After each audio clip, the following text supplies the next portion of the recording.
Hello, everyone. It's May the 20th, Wednesday. I've got a couple more deaths to report. I hate this like crazy, when I so look forward to the time when we can hope and pray that we don't have deaths to report and we've got calm seas and maybe some clear sailing, but I keep telling everyone we've still got rough seas in front of us, and we're going to try to navigate as best we possibly can through those, but we're never going to be able to navigate through those without the cooperation and help of all the great West Virginians that are out there, so please don't forget to do that. But we lost, as our 68th death, we lost an 86-year-old female in Kanawha County. Both these people that we lost were from Kanawha County. We lost the 69th death, a 75-year-old male from Kanawha County. Please remember these people in your thoughts and your prayers, as Kathy and I will, and always just take time. Let's always do this, that we don't drift to where this is just another statistic in our life and we just move forward. We've got to remember these are moms and their dads and their brothers and sisters, and they're absolute, in most instances, not children, but they're absolute great West Virginians, and we miss them, and let's just all pray for their families and all their loved ones.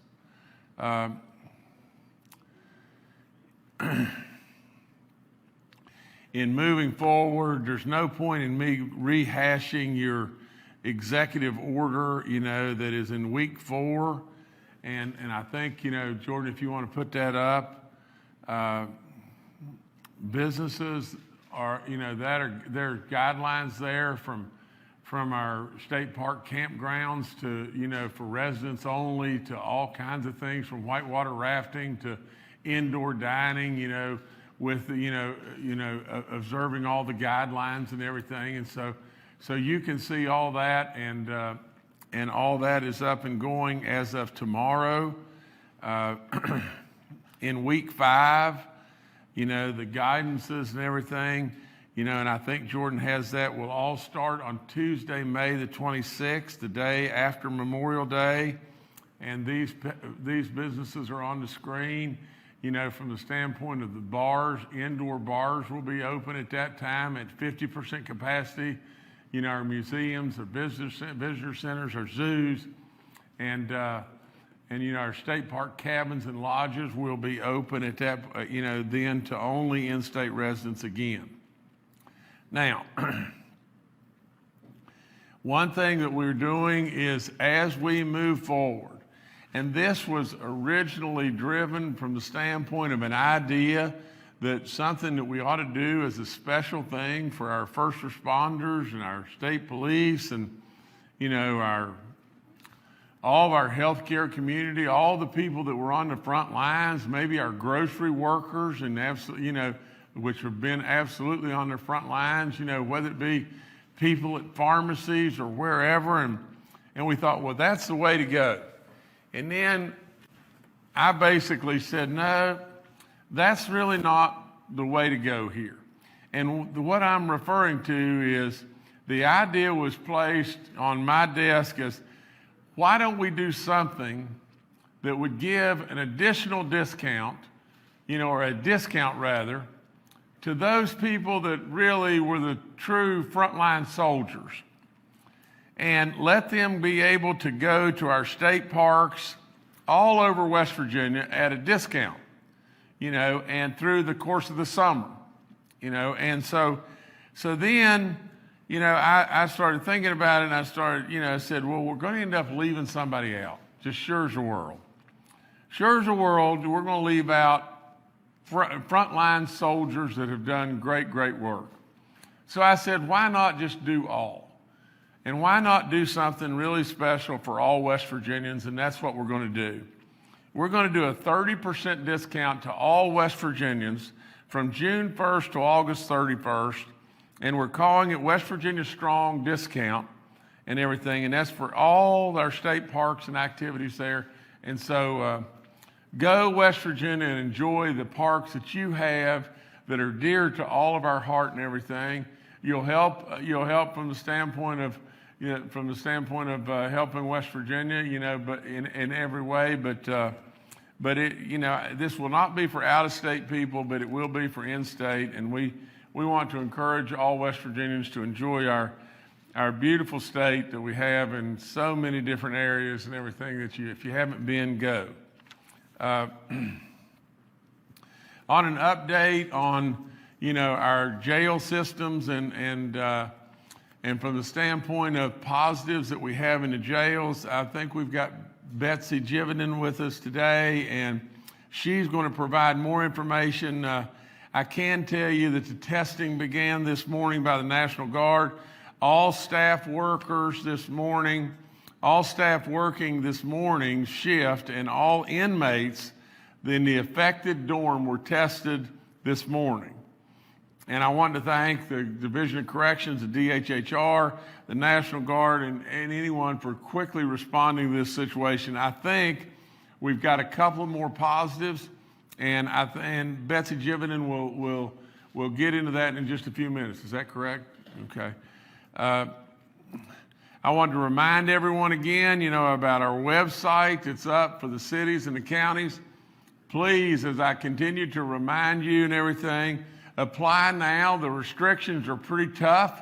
Abide by the restrictions and everything now, but know as the restrictions are eased off, you will have multiple bites at the apple here. This is not a one bite time. You don't have to put everything in the world in it and everything of hope in it and everything. As the regulations and the guidelines change, you will have additional times to reapply and reapply.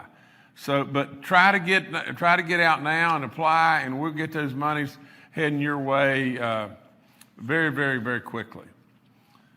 From the standpoint of the testing of our most vulnerable West Virginians and our minorities, we are now, as of 9 o'clock, let me make sure that I get this right.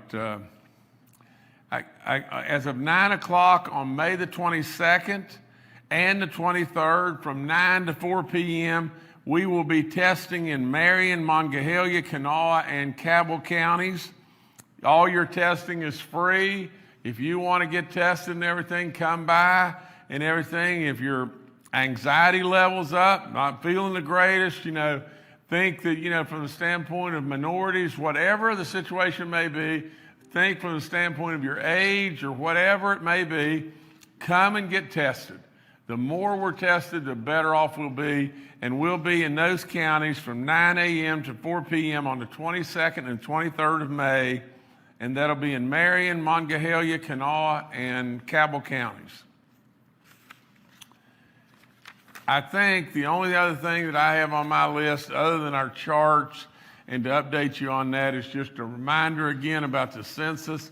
I can't beat that enough. I mean, unless we just want to throw away money, go get counted. There's a fear, a stigmatism, that there's people out there that believe if I get counted, they're going to take something away from me. I can't fathom that.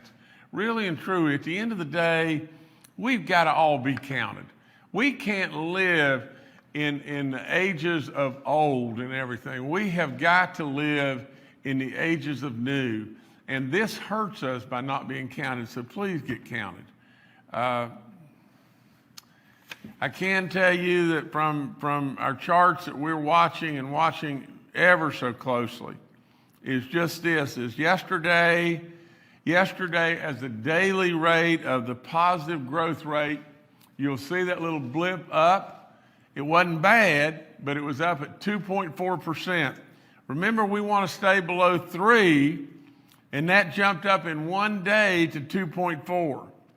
Now, however, as we continue, if we'll look at our cumulative percentage of positive tests, we continue to trend down.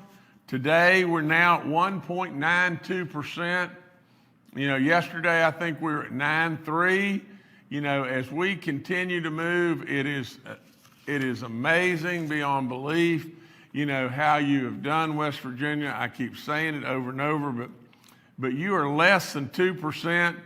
Kentucky, that's the closest state to you, they're at 5.5%. Maryland is at 20%. Ohio's at 10.5% now. Pennsylvania at 18%, and Virginia at 16%. So you've done an amazing job. We just got to keep it up. We're going to watch the numbers and continue to watch in every way. As far as the active cases and the recovered cases, we're still continuing to separate in a positive way. That's all good. The wider that is, the better it is, and so because you can see your recovered line is on the top, bottom line's on the bottom, or active line's on the bottom. We've got 505 cases that we're working actively right now, and 977 on the top that have recovered, and that's all good news. The only thing I would add is just this, and I think that our health people will get into this more in just a few minutes, but we're still really, really dialed in and watching our panhandle counties. We're watching all of our counties, but especially those, right, because they're sitting so close to the Virginia neighbors as well as the DC neighbor, and we have got to be super, super careful there. Of all places, that is a place we're really dialed into and watching like crazy, and we urge the people there as they go out. That's good, all's good, and all that's working, but just please use your head. You regulate your exposure on this disease. You make the final decision as to whether or not you will be affected and then have the ability to affect others. So absolutely manage yourself. Manage just yourself and everything. But these counties we're concerned about, and I think our health people will get into a little more detail about that. But besides that, I think West Virginia, you're doing good. We'll watch our hot spots, and we'll watch our jail situation, and we'll run to the fire as we're trying to live with this terrible disease now, and we're just going to have to some way manage it and know the seas will be rough until we get a drug that pushes us across the finish line and enables us to go back to normal. But anyway, that's all I've got, and thank you so much. All right, thank you, Governor. Let's first go to Brian Abraham, the Governor's General Counsel. We wanted to take the opportunity to address some issues regarding confusion over the 25 public gathering. As we built these guidelines, we received multiple calls. People had questions whether this applied to them or not. But more importantly, as we've started to offer relief from these guidelines, many businesses have called in to ask how the 25 public gathering guidelines might apply to them. We realize there's many out there that may be confused, and so, quite frankly, sometimes we confuse ourselves. But the thing we need to keep in mind is the 25 public gathering does not apply to our essential businesses. For instance, as we left many of our manufacturing businesses open, we made very clear the 25 guideline did not apply to them, and they, in fact, kept their employees in place as they needed. We've gotten various calls from, as I said, these industries that are opening up, restaurants. We put out specific guidelines for restaurants that was the 50% for indoor dining. So obviously a restaurant that had a capacity of 100 would not be limited to 25, but rather to 50. We've had wedding chapels have been calling rather regularly now asking about the 25 limit. The same thing with churches. When we put out the guidelines for the churches, although we'd never closed them, we had many ask about the 25. So what we've suggested is any of those essential businesses that we've offered guidelines for, then that's the guidelines that should be followed and not worry about this 25. Interestingly, I had a call today from one of our delegates that indicated her husband was having a retirement party this evening at a restaurant, and that they had limited the party to 25 people. And when I asked her why, she said, "Well, we think that's the limit." So that's why we felt like there's enough confusion out there. We wanted to clear it up, that there is no 25 public gathering limit on our essential businesses. The best example I could offer of a public gathering would be something just an ad hoc picnic. where a group of people just gather in a park or something. Those are the things we're trying to discourage that don't have any particular purpose other than just the socializing itself. Here, where a business is essential, they will have a guideline to follow, and we will ask they continue to do so. But we were getting enough calls from these various businesses as we began to open. We wanted to make sure we were able to clarify that. The governor's office is always happy to take any questions or concerns that members have, and we ask you to continue to reach out to us, and we'll try to answer those as best we can. All right, thank you, Brian. Next, let's go to Betsy Jividen, the Commissioner of the West Virginia Division of Corrections and Rehabilitation.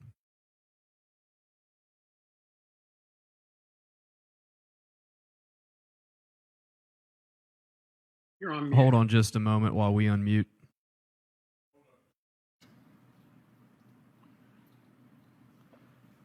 Sorry, everybody. I need a kid in here to do this for me. Thank you.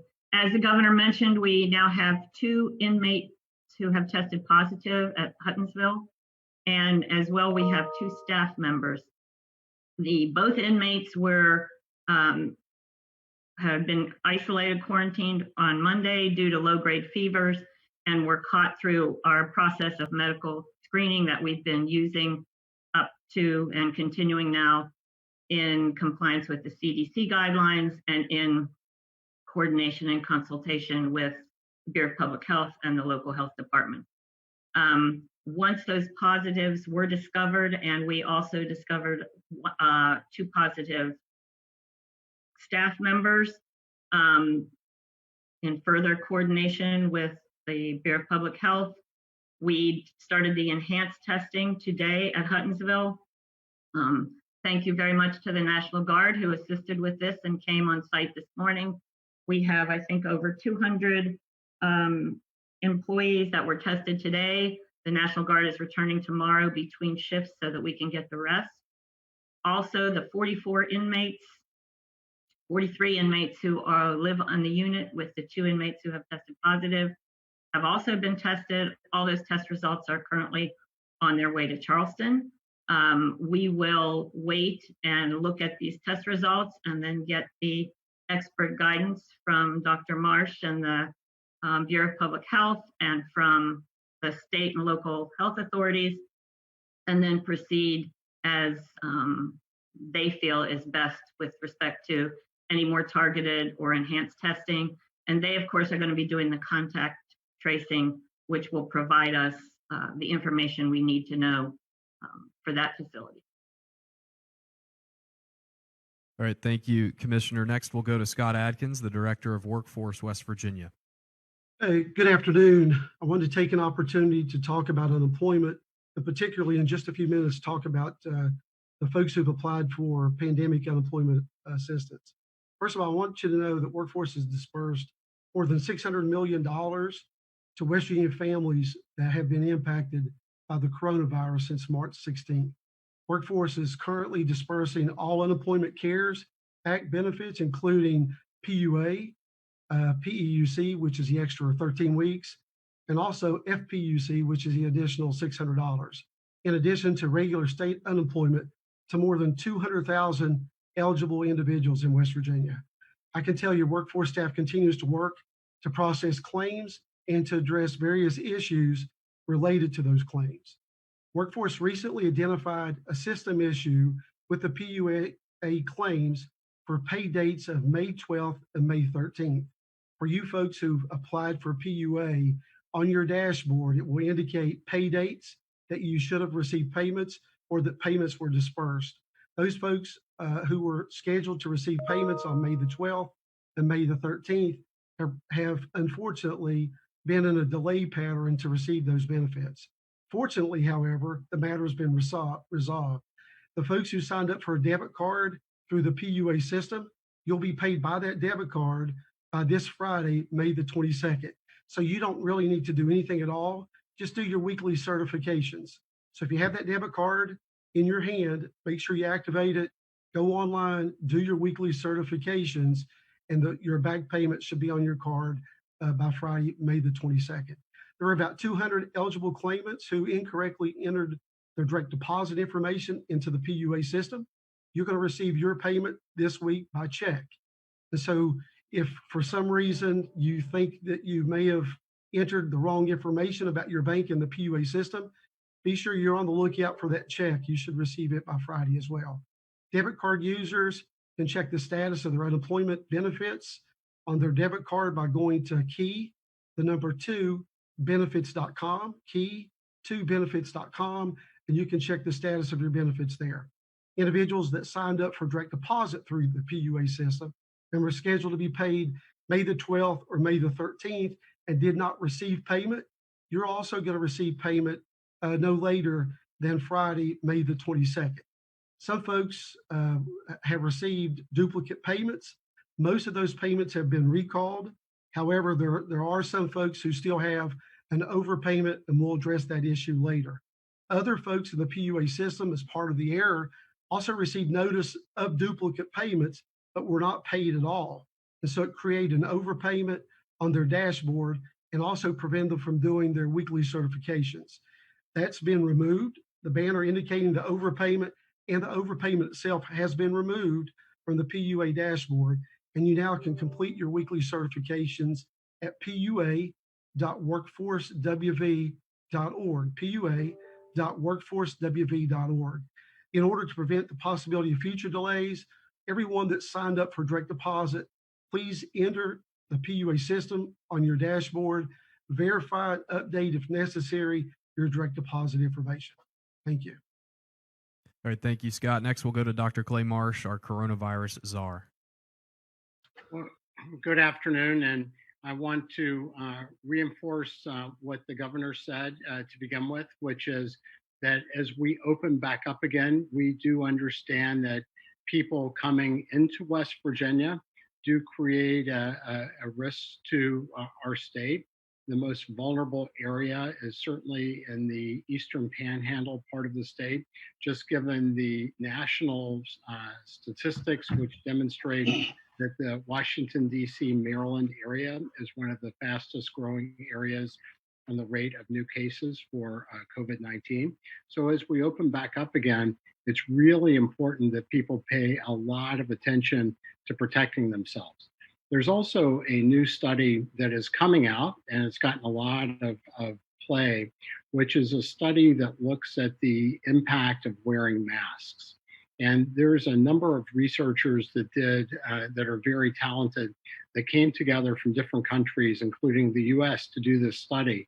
And what they found is if we have 80% of our people wear masks, we will be able to reduce the threat of COVID-19 infection to a level that we should continue to be able to move forward with our openings and feel very safe about that.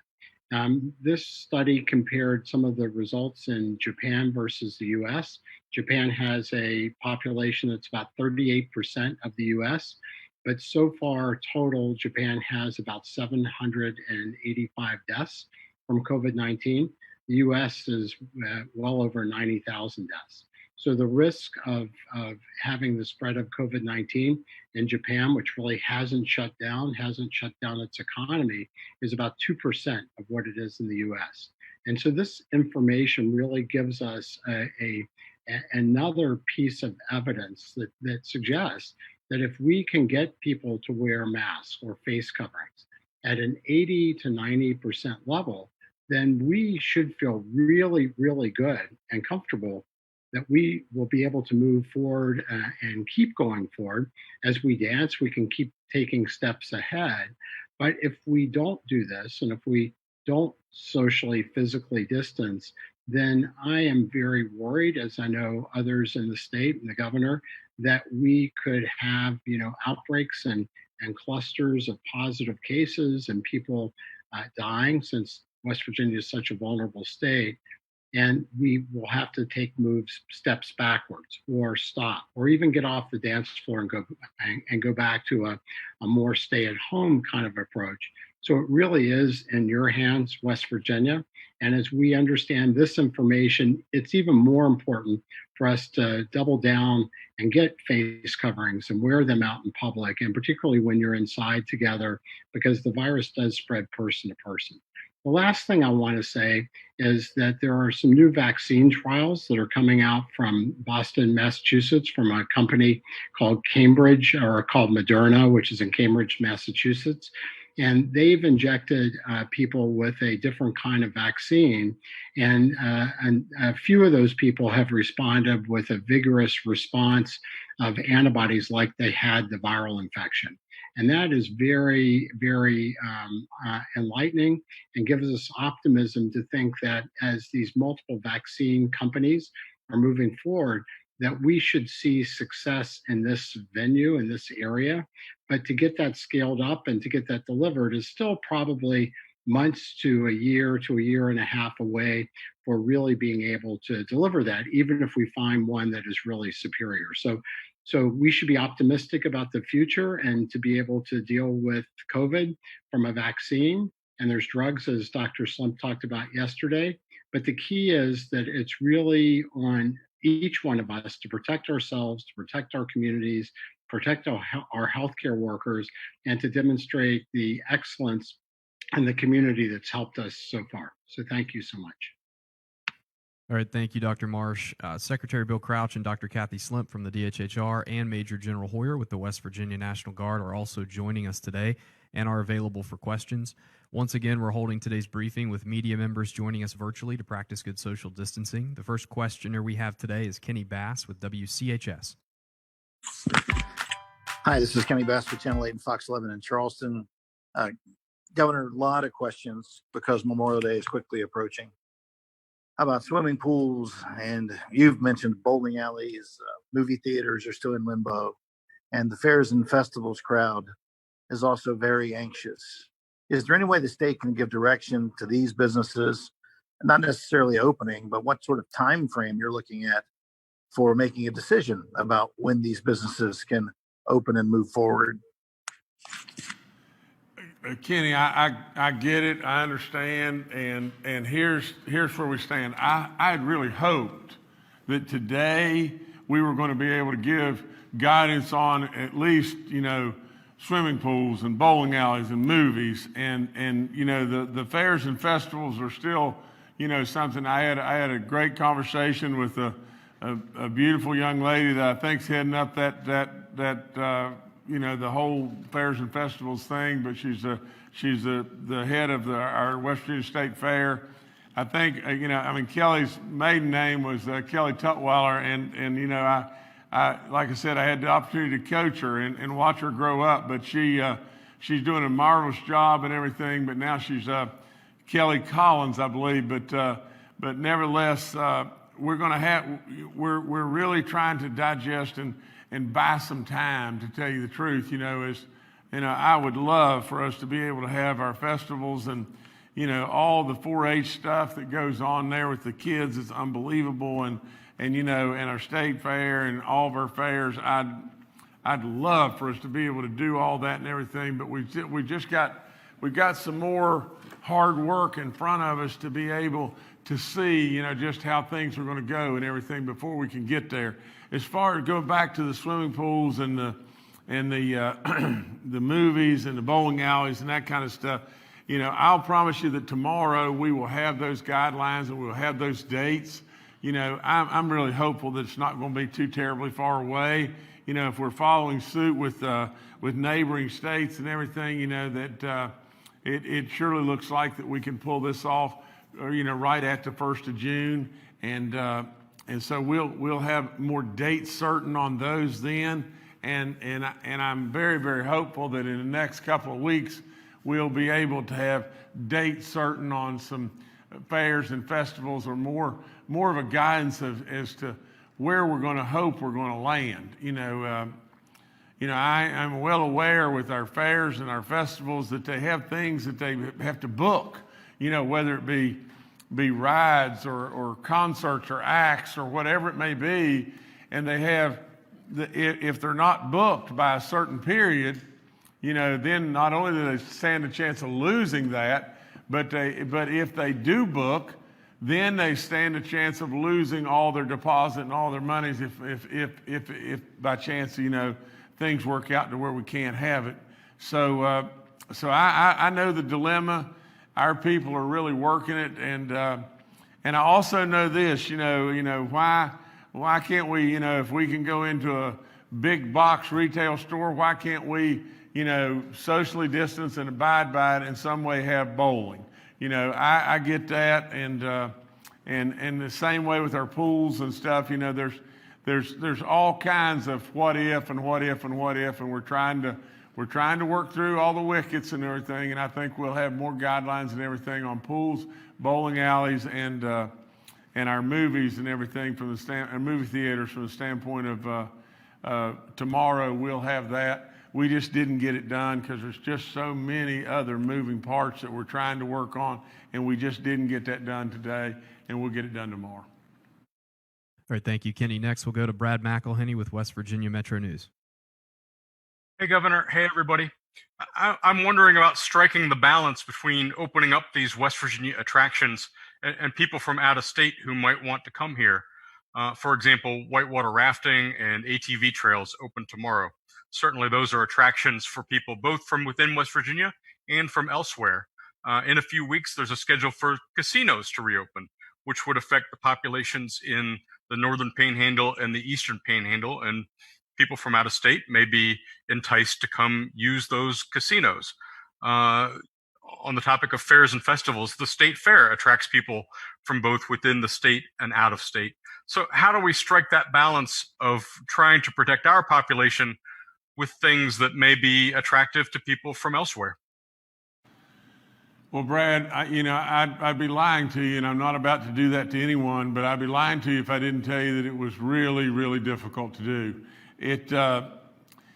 I'm sure other states are faced with exactly the same dilemma, because we as West Virginia travels to other states all the time, and whether it be, going to Ohio to ball games or going to Myrtle Beach, so our other states are have to, deal with the balancing act of what to do.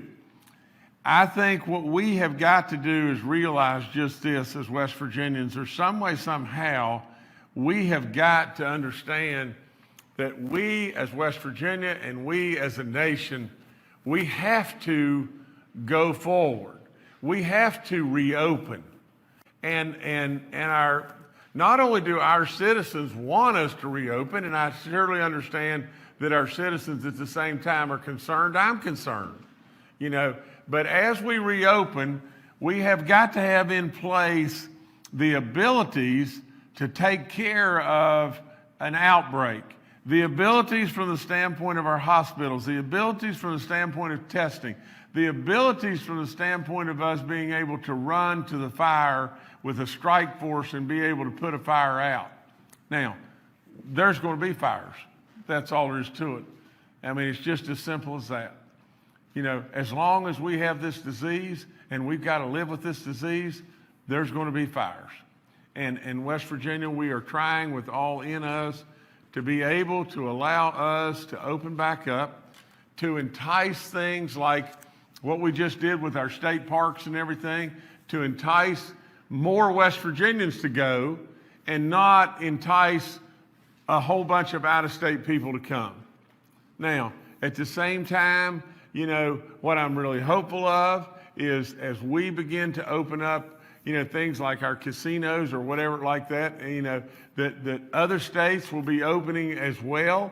And so the attraction to come to us will be minimal to the attraction for them to go to theirs. And so there's all kinds of different things that you're trying to weigh out and balance and everything, but the biggest driver is just this. And that's why we did this in the very beginning. You see, this is not just a hunch or a gut feeling. We're watching the numbers. You see, we have some real science, some real math to what we're doing. And even though, it doesn't look absolutely perfect because it's not. No, there's no playbook. Nobody's ever done this before. But we're watching the numbers. And as the numbers move, we'll move. And that's what we got to do. We have got to manage this situation. And as the numbers move, we move and everything. And if that means we've got to move and to slow, or or to stop or to back up, that's what we'll do. But what first and foremost thing we'll do is we'll run to the fire and try to put the fires out, you know. But at the end of the day, it's a real balancing act. The easiest thing in the world, the easiest thing on the planet for me would be everybody stay at home, buckle up and lock your doors and stay there, and I'll call you on Labor Day in September. That'd be the easiest thing in the world to do. But we can't do that, West Virginia. And we can't do that as a nation. We'll slip into the awfulest times of all time. And so, if we have to open back up, and we do, then we got to manage it. And that's what we're going to do. We're going to manage it as the very best we possibly can. Sure, it's argumentative of, you know, should this open or should this not open? Sure, it's argumentative of that somebody from out of state may come. You know, absolutely they'll come. We got to stay on top of it. We got to move north, West Virginia, and we got to keep going. And as we keep going and everything, we'll watch.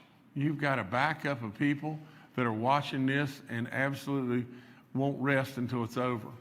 And so, West Virginia, you know you've got a great insurance policy, but I tell you from the bottom of my heart, be concerned and be smart and do the right things. Please, please, please do the right things. And know that all we got to do is make it probably for another 3 to 6 months, and we ought to have a vaccine that will really be able to take care of us and really ensure that at least we'll have a drug that will keep us from a killer and maybe diminish it to a common cold. And so yeah, there's risk. There's real risk. And we got to manage it. We got to manage it because we got to live with it. All right, thank you, Brad. Next, we'll go to Taylor Stuck with the Herald Dispatch. Hey all, it's Taylor with the Herald Dispatch. To Dr. Marsh's remarks today about wearing face masks and how many people should be doing that. What do you think more can be done to encourage people to wear more masks or to get, I don't know, that seems like a really high number is really just kind of what I'm saying. And so what more can be done to encourage people to get to 80% of our population doing the right thing? Well, Taylor, you know, we continue to try to educate, and I continue to try to tell people over and over and over, wear your mask. I mean, what in the world does it hurt to wear your mask? And absolutely, if you go out and you go into a store, you go into a public place, wear your mask. Absolutely protect yourself and protect others and wear a mask. Now, at the same time, you know, Taylor, here's the bottom line. You know, I hope to goodness we don't get to the point in time where we've got to mandate that you have to wear a mask. I hope we don't get to a point in time that we're going to have to shut down and everything else. But if we do, we will. We will. You see, I've said over and over to you, you know, I don't regret being in this position right now. It's tough, but I will do my job. That's all there is to it. And so the long and the short of it is, I would encourage people in every way to be smart, wear their mask when they go outside, and it'll be okay if we'll just use great common West Virginia sense. All right, thank you, Taylor. Next, we'll go to Amanda Barron with WSAZ.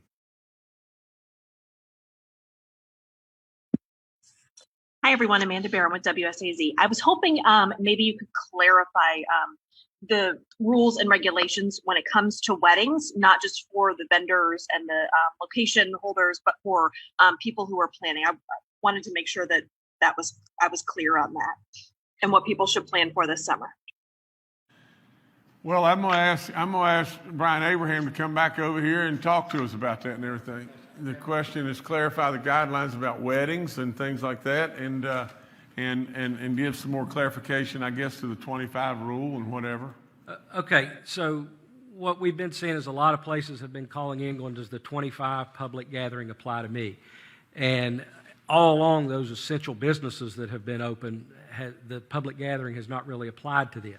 So as more businesses are being relieved from the guidelines and, if you will, falling into the essential business category, our in-restaurant dining, our wedding chapels, those things that we've allowed, the question has come up, does the 25 number apply? And what we've said is, no, you have guidelines in place. So, for example, restaurants, if we have said indoor dining is limited to 50% of average occupancy, then that's going to be the number that controls and not the 25%. Our churches, we have never closed. We put out guidance on our churches and said, please try to socially distance by sitting every other pew, sitting with family units as you can, put procedures in place to be careful. So that didn't limit by 25.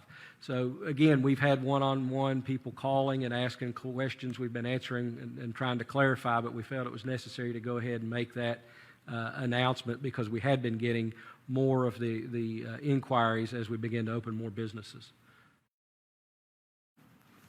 All right, thank you, Amanda. Next, we'll go to Steve Adams with Ogden Newspapers. Yes, Steve Adams with Ogden Newspapers here. Yesterday, the unemployment numbers came out. I don't think they were much of a surprise to anyone. I know Scott Atkins predicted last week that they would more than double, and they did, north of 15%, which, from what I saw, was the highest number that the state has seen in unemployment rate since 1984.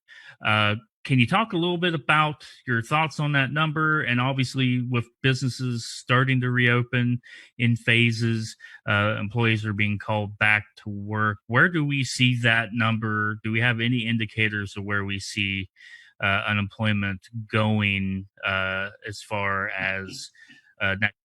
Do you see this number that came out as the peak unemployment for this period? Thank you. Stephen, that's a good question. And yeah, the numbers came out yesterday at 15.2%. I can tell you that's not going to be the peak. If you look at the trends, we're probably going to peak out at 20 to 21%, maybe as high as 22%. Obviously, as the economy opens up and more folks go back to work, that should level off. But I'm pretty confident that next month's numbers are probably going to be just north of 20%. And Stephen, maybe I could just add this, but in our meeting with the revenue people yesterday evening, our collections were really a pleasant surprise. Our collections are mildly better than what we projected, not from the standpoint of what we projected in the beginning, but what we modified and projected from the standpoint of what we thought, we were going to have with this pandemic on our hands. And so, that was good. And but Scott, I think, is correct. As we get on from the standpoint of into June and we get the true May numbers, we're going to fall some more, I believe. And as far as the real statistic of total unemployment, but from the standpoint of dollars, what we have projected and budgeted and everything, the May numbers are coming in a little better than what we thought, and that's really good. And we're now projecting that May, from the standpoint of the numbers that we are budgeting, and those numbers are a lesser amount of dollars. We're budgeting about 75% of what we would have expected if we didn't have this pandemic. But budgeting at that 75% delta number, we're really probably going to come in a little better than that. Not much, but a little better. But that's good news. And so the net of the whole thing is, I think when we collect the May numbers, on unemployment, naturally we're going to dip even more, even greater than the 15% plus, situation we are at today. But that's not the numbers that I'm looking at. I'm looking at the revenue that's coming in and all the different taxes, whether it be sales tax or whatever like that. And I'm encouraged by the numbers that we got last night. All right, thank you, Steve. Next, we'll go to Paul Mullen with WCBC Radio. Good afternoon, Governor. Good afternoon, panel. I live in Western Maryland, right across the river. And when the announcement came out that Governor Justice was opening up the bars and restaurants in West Virginia, a lot of people in this area of the state that don't have that opportunity says, you know what I'm going to do this weekend? I'm going to head to West Virginia to go to a bar or go to a restaurant. That puts those restaurant and bar owners in an interesting position to where they're going to have to turn some people away, doesn't it? Well, it could be. It could very well be, because, you know, if we get greater than that 50% capacity, well, we're not going to be able to take care of anybody, you know. But I really, you know, guys and gals, it's just as simple as this. You know, you could be dadgum if you do and dadgum if you don't. And as you go forward here and everything, I think what we have got to do is do all the proper things at the bars or restaurants or whatever that we can. If they can possibly temperature test and everything, you know, absolutely we got to do all the social distancing, all from the standpoint of hopefully, you know, the people, especially the workers there, will be wearing masks and everything. All the different things that we have to do in order to be able to try to protect us and still move forward, we're trying to do that. And so we'll just continue to stay on top of it and watch the numbers as best we can, and I think we'll be okay. All right, thanks, Paul. We have time for one more. We'll go to Phil Kabler with the Charleston Gazette-Mail. Governor, today President Trump threatened to withhold federal funding from the states of Michigan and Nevada if they proceed with plans to expand absentee voting by mail. First off, do you believe this is a legitimate threat? And secondly, are you concerned that the president might threaten to withhold funding to West Virginia as we proceed with absentee voting by mail? Phil, I don't want to speak for our president and everything, but I know there's surely some issues with Michigan. I don't know much with Nevada and everything. I am not a fan of the absentee balloting. I think there's too much possibilities for some levels of corruption with that, and I'm sure our president has expressed those concerns. I can't imagine that the president's going to withhold funding in any way to West Virginia. That's not going to happen. But I do really want to urge everyone to get ready to go to the polls and vote. And I think we'll be able to handle that, and I think we'll be able to handle it very safely and get you in and get you out of the polls. And I encourage you, if you cannot get to the polls and you are very concerned and don't want to come or whatever it may be, you know, or have health issues or whatever like that, you know, do the absentee balloting, because we want everybody to vote. That's for sure. And so that's about all I can add. I don't really know the situation between Nevada and Michigan, but I do know that, you know, from West Virginia's standpoint, we want to get you to the polls and vote. All right, thank you, Phil. Governor, I'll turn it back to you. Okay, I've just been handed a thing on our DMV reopening. I want to read this to you because I haven't looked at this, so I'll just read it to you. The West Virginia DMV announced that beginning May the 26th, they will begin taking appointments for services that can be done in person. This is to limit any waiting line inside the buildings for the safety of the staff and everyone there and the people that are coming in. The DMV is also extending the driver's license and vehicle registration expirations until August 1st. Almost all transactions can now be done online, and we encourage you to do that. If you need an appointment for the DMV service, you can now reserve a time at the website that's on the screen. And I want to thank Commissioner Frazier for all the work that he and his staff are doing, and tell him just please keep up the hard work.